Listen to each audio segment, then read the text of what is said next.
لومڑی کے بچے کو وائلڈ لائف کا عملہ لومڑی کا ماسک پہن کر پال رہا ہے۔ بچے کی عمر محض 24 گھنٹے اور اس کی خوراک صرف دودھ ہے۔ امریکی ریاست ورجینیا میں 29 فروری کو ایک شخص نے لومڑی کے اس بچے کو وائلڈ لائف سینٹر میں لے آیا۔ اس نے بتایا کہ وہ اپنے کتے کے ساتھ سیر کر رہا تھا کہ ایک تنگ سی جگہ پر اسے یہ بچہ ملا۔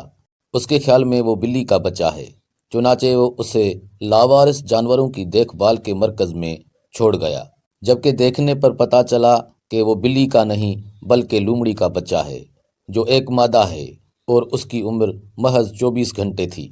وائلڈ لائف کا عملہ اسے لومڑی کا ماسک پہن کر سرنج سے دودھ پلا رہا ہے تاکہ وہ یہ سمجھے کہ وہ اپنی ماں کے ساتھ ہے۔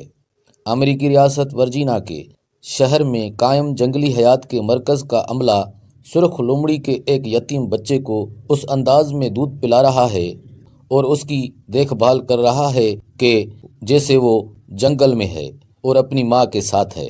وائلڈ لائف کے فیس بک پیج میں لومڑی کے اس یتیم بچے کی کہانی اور اس کی دیکھ بھال کے بارے میں بتایا گیا ہے کہ اسے ایک ایسے ماحول میں رکھا جا رہا ہے جیسے وہ جنگل میں ہے اور اس کے آس پاس جنگل ہی کے جانور ہیں۔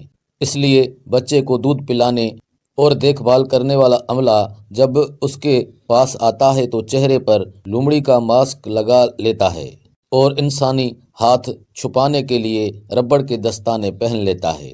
بچے کو ایک ایسے ماحول میں پروان چڑھانا ضروری ہے جس پر انسان کی چھاپ نہ ہو، تاکہ وہ انسان سے مانوس اور اس کا عادی نہ ہو جائے۔ پوسٹ میں بتایا گیا ہے کہ بچے کو ایسی جگہ رکھا جا رہا ہے جہاں انسانی آوازیں کم سے کم اور اسے انسان بھی دکھائی نہ دیں۔ اس مقصد کے حصول کے لیے ہر ممکن تدابیر کی جا رہی ہیں۔ وائلڈ لائف کا کہنا ہے کہ یہ اقدامات اس لیے کیے جا رہے ہیں کہ جب اسے دوبارہ جنگل میں آزاد کیا جائے گا تو وہ خود کو وہاں اجنبی محسوس نہ کرے۔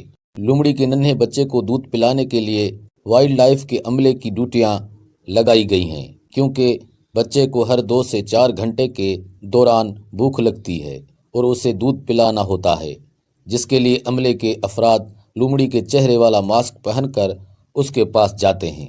جس جگہ بچے کو رکھا جا رہا ہے وہاں لومڑی کی شکل کے بڑے اسٹفڈ جانور کے علاوہ کئی چھوٹی اسٹفڈ لومڑیاں بھی رکھی گئی ہیں۔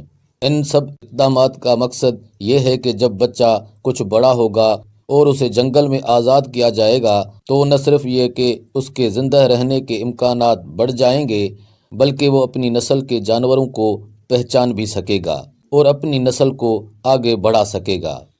دیکھنے اور سننے کا بہت بہت شکریہ۔ اللہ حافظ۔